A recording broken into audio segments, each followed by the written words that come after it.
John Watson. I shared a flat at 221B Baker Street with a young man named Sherlock Holmes. This would normally be a simple statement of simple fact, but I had learned in the first few weeks of our association that the normal process of returning home was in itself an adventure. I never knew what to expect. I seldom expected what I found. I had decided to spend a quiet evening at home, and I was determined not to become involved in any new scheme that Holmes would invent.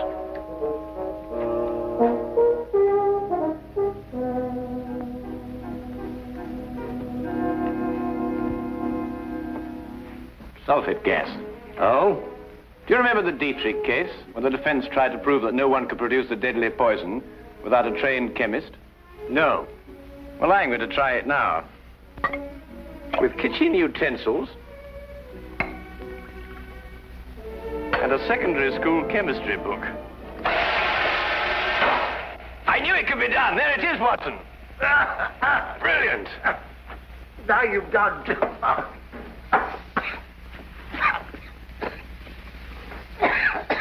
That woman was guilty as a vulture. Clever, too. Holmes, I wish you wouldn't forget that we've got to live in these rooms. Can't imagine why the prosecution didn't think of this.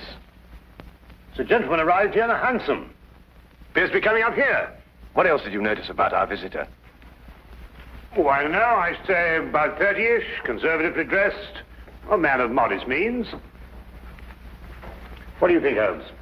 I don't know. I didn't see him. You did. Oh, yes. Yes, of course. Oh, excuse me. Morning, do come in, will you? Good morning. Is this Sherlock Holmes' flat? Yes, indeed. Oh, sulfate gas. Oh. Mr. Holmes has been experimenting. That's Mr. Holmes. How do you do, Mr. Holmes? How do you do? I must apologize for calling upon you without an appointment, Mr. Holmes, but it is urgent. May I present my friend and colleague, Dr. Watson? How do you do? How do you do? Now then, Mr. Winthrop. Mr. Harvey Winthrop, isn't it? Have we met before, sir? No, but you mustn't underestimate your reputation. Won't you come in? And sit down. Thank you. Over there.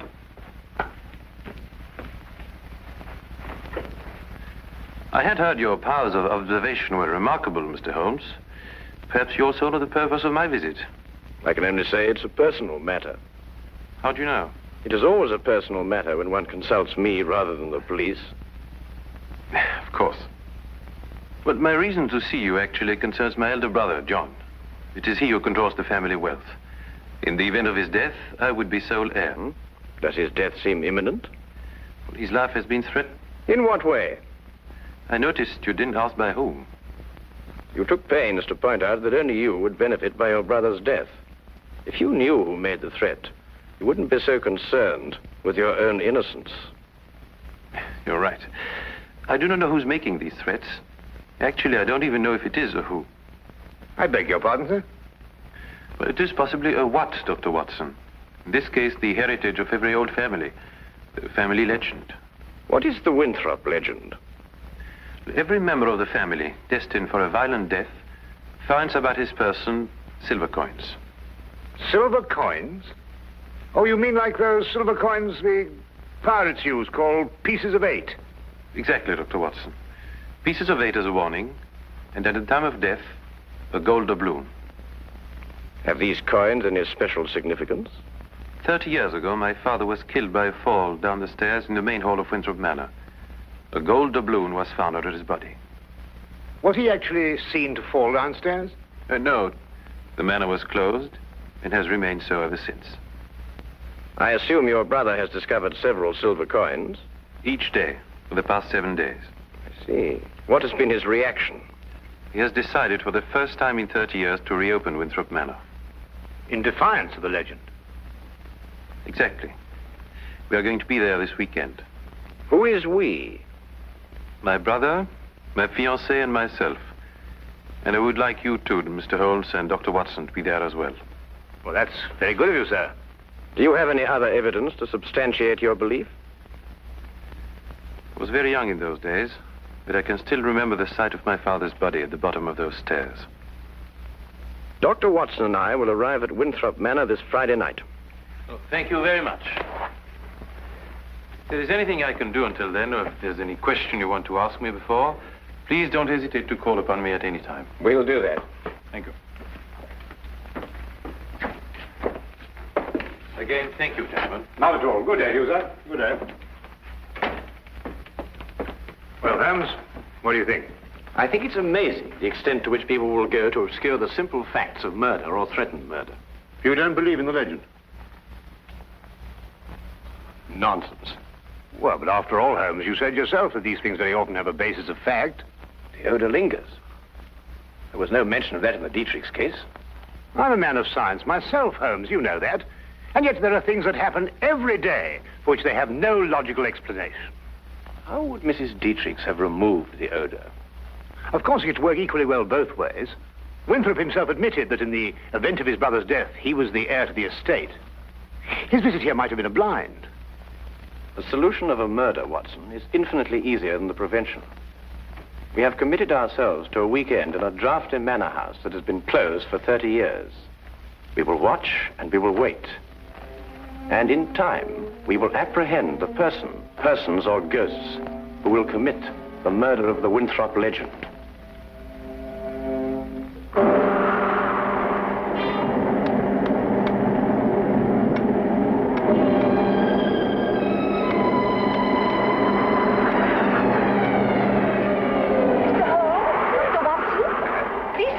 Thank you.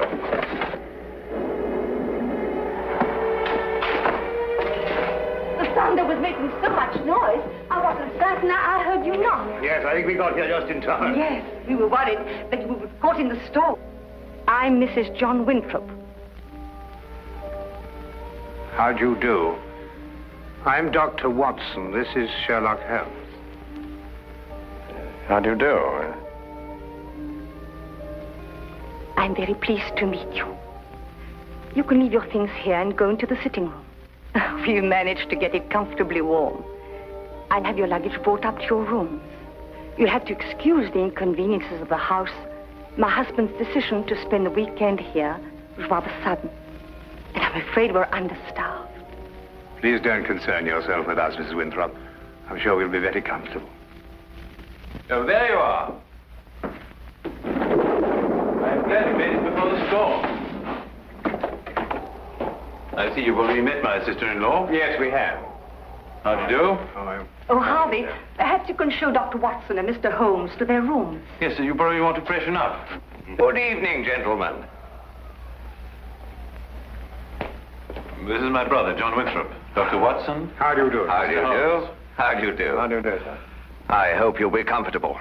Or as comfortable as possible in a house that's been closed for 30 years. I feel I should apologize. Not at all, sir. I'm sure everything will be fine. I hope so. Come down to the sitting room when you're ready. It's a bit more cheerful there. Let me show you to your rooms, gentlemen. Come along, my dear.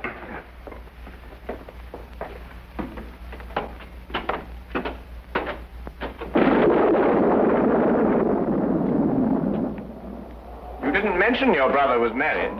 Didn't I? I thought I had. Then surely she would be the heir to the estate if anything should happen to your brother. No, the estate upon his death goes to the next male member of the family. Oh, I see. How did Mrs. Winthrop lose her sight? It was a riding accident, shortly after they were married. My sister-in-law is a remarkable woman, Mr. Holmes. She took to her new way of living with cheerfulness and thoroughness. Yes, it's always encouraging to hear of such cases. And it reflects great credit on those surrounding the patient. Oh, Peg, I want you to meet... Dr. Watson. And you must be Sherlock Holmes. Harvey has told me so much about you. Gentlemen, my fiancée, Miss Margaret Hall. How do you do? How do you do, Miss Hall? John and Alice are in the drawing room, darling. We'll be down shortly. All right, darling. I think we're going to have a wonderful weekend, in spite of this old house. Don't keep yourselves from us too long, gentlemen. You're a very lucky man, Mr. Winthrop. She's a lovely girl. As a matter of fact, you know, there's some very good hunting country around here. Do you go in for that sort of thing, Mr. Holmes? On occasion, sir. Not very often. Thank you. My wife thinks I'm a bit reckless. She worries about my neck. A glass, my dear. Thank you. That appears to be a preoccupation with more than one member of your family, sir. You mean my brother, too? And the reason for your being here? Nonsense. I said the same thing. And you agree with me? You, too, think it's a lot of rubbish? I don't think we're referring to the same thing, sir. I'm talking about the legend, of course. Ah, I see. May I ask, sir, what precautions you've taken against it? What would one do? How does one fight a myth? Well, what's your opinion, Mr. Holmes? Should I take this matter seriously? You are obviously taking it seriously by defying it.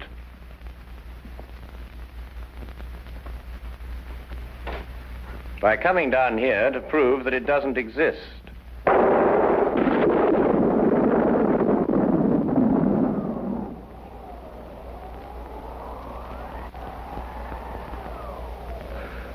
Jove, I hadn't thought of it like that. You're dead right, of course. But let me put it like this.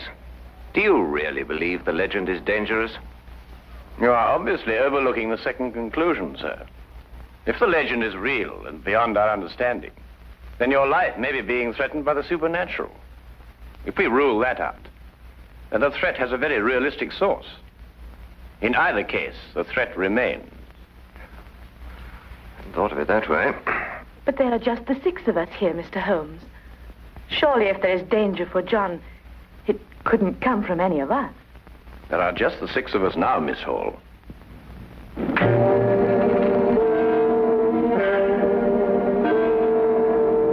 But now there are 7.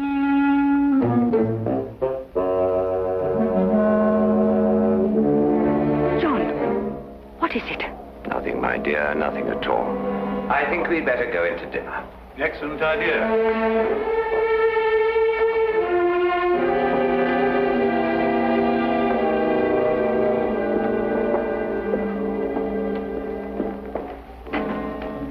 I don't like it, Holmes. Neither do I, Watson. Neither do I.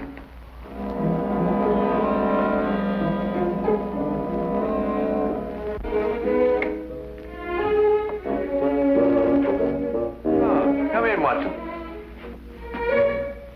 Oh, don't be alarmed, old chap. I don't think this contraption has been fired for centuries.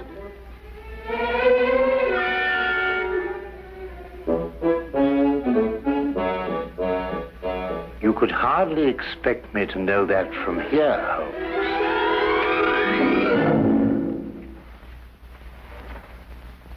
Seems it's working after all.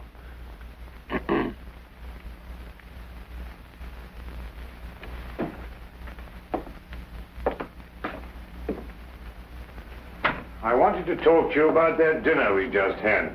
Oh, yes, yes. Excellent, Doc. Don't you agree? Well, it was better than the conversation, or lack of conversation, I grant you.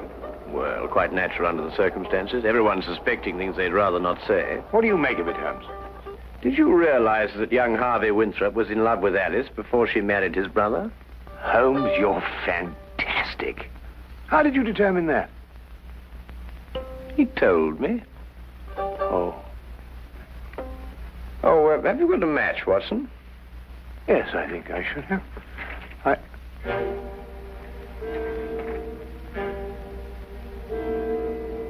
Holmes, look. Yes, I know. I slipped it in your pocket during dinner. You what? I just wanted to see how easy it was to plant those things on someone else. Well, really, Holmes, for all you know, I might...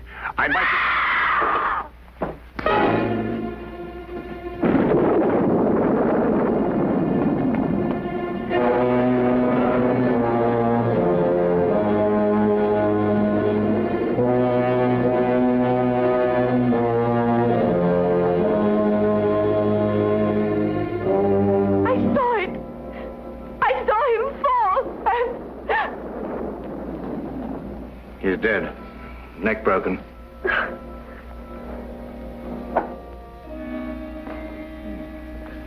A gold doubloon. What's happened? Please. Oh, someone tell me. What's happened?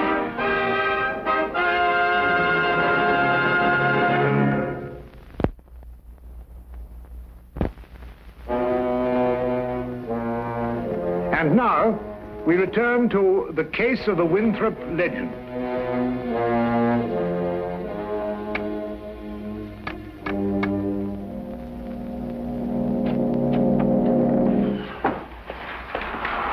Had quite a time getting back here. The roads are turning bad. Harvey Winthrop. Good evening, sir. Could you get everybody together and see if we can try and get this thing sorted out? Where's the body? Over there. Broken neck, died instantly. What do you say? You up there? Oh, good evening, Constable. That is Mr. Holmes. I've spoken to you about him. Oh, yes. Good evening to you, Mr. Holmes. Glad to have you on this case.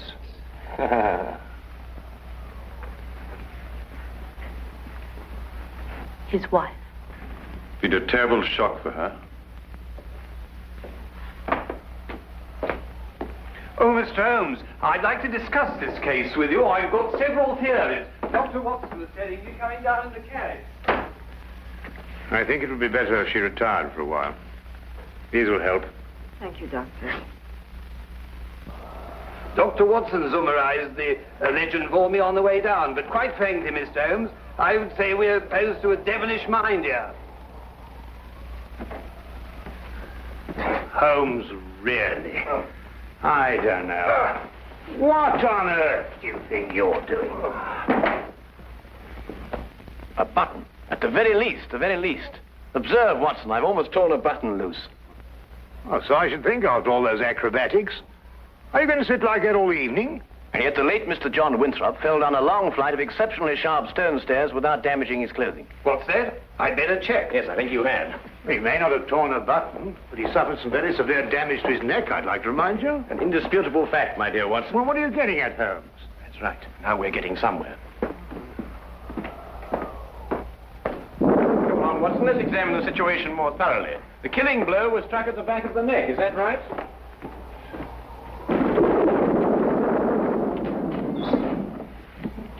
It was. He must have struck the edge of the stairs. He fell. Stone. Edge is quite sharp. The wound be deeper, more pronounced, Watson. Would you re-examine the injuries like a good fellow? Well, the skin's broken, but not unusually so. Still, it's difficult to know the position of the body when he fell. I agree with Mr. Holmes. Winthrop and the blind woman were at the top of the stairs when he fell. And in a position to have pushed him down. Right. You then imply that Miss Hall, being downstairs all the time, may be ruled out as a suspect. Well, I should take that as a prima facie proof of her innocence. Do you really think so, Watson? What's that? Who are you accusing, Mr. Holmes? Your fiancé. Holmes? You're insane.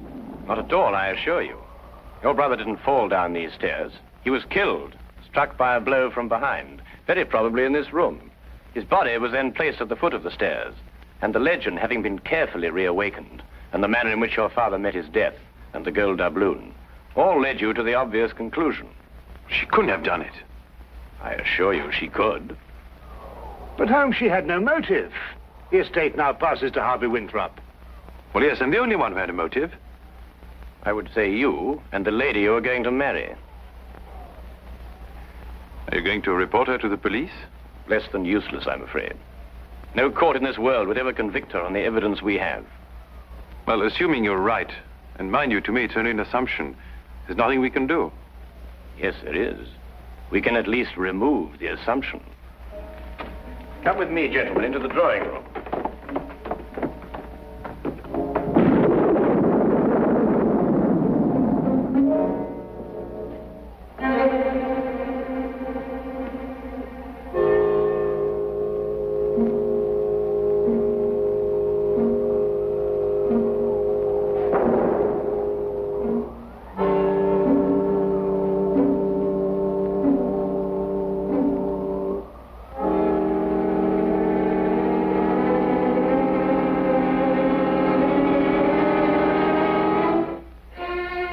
Oh, Constable. I didn't know you were there. Just looking around, routine, you know, miss. Of course. Did you want to see me? Not especially, miss. A few more things to check up on. The rest lies completely in your hands.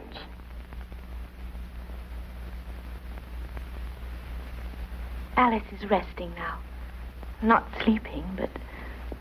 Oh, this whole thing is horrible. If you'll forgive us, Dr. Watson has a medical certificate to fill out. Yes, I should attend to that.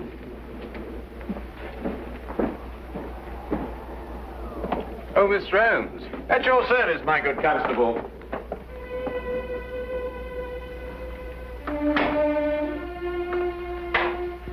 That's Holmes. What a peculiar man. What? Oh, Holmes, yes, he is, isn't he? Peg, Yes? Well, this is difficult to say. What is, darling? In light of what's happened, I think it's best we break off our engagement. Break off? But why? Well, there's certain to be a mess in the papers about all this. Oh, you needn't worry about me, darling. Actually, it's Alice I'm thinking of. Alice? Yes, she'll be so terribly alone now. In a way, I feel responsible for her. You love her. You've always loved her. And now that your brother's dead, you... You mustn't think that. There's something else. What else? Why this sudden protective fatherly interest? 10 years ago, Alice and I went riding across the moors. I started a race. Her horse broke away from her, and she couldn't stop him. He took a high fence and fell. And Alice became blind. But you can't live with that for the rest of your life. It was an accident. It was unfortunate, but it shouldn't influence our relationship now. I'm afraid it does. To me. John dies, and you take Alice. That's funny. That's really ironic. Ironic? What makes you see ironic in such a situation? I don't know. I just meant nothing. Just an expression.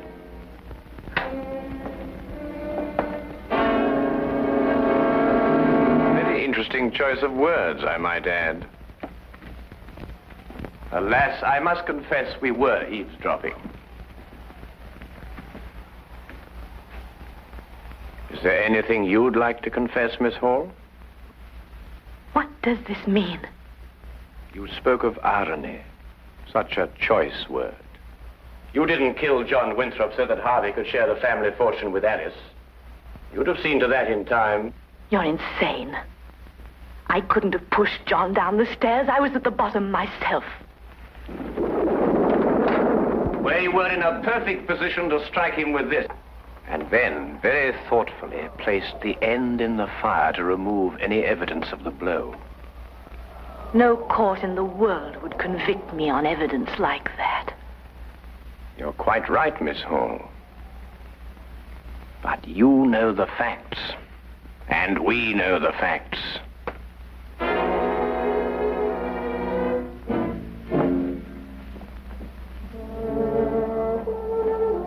But surely, Holmes, something can be done. I don't think so, Watson. The young lady used her wits and an ancient legend. And a murderess walks free.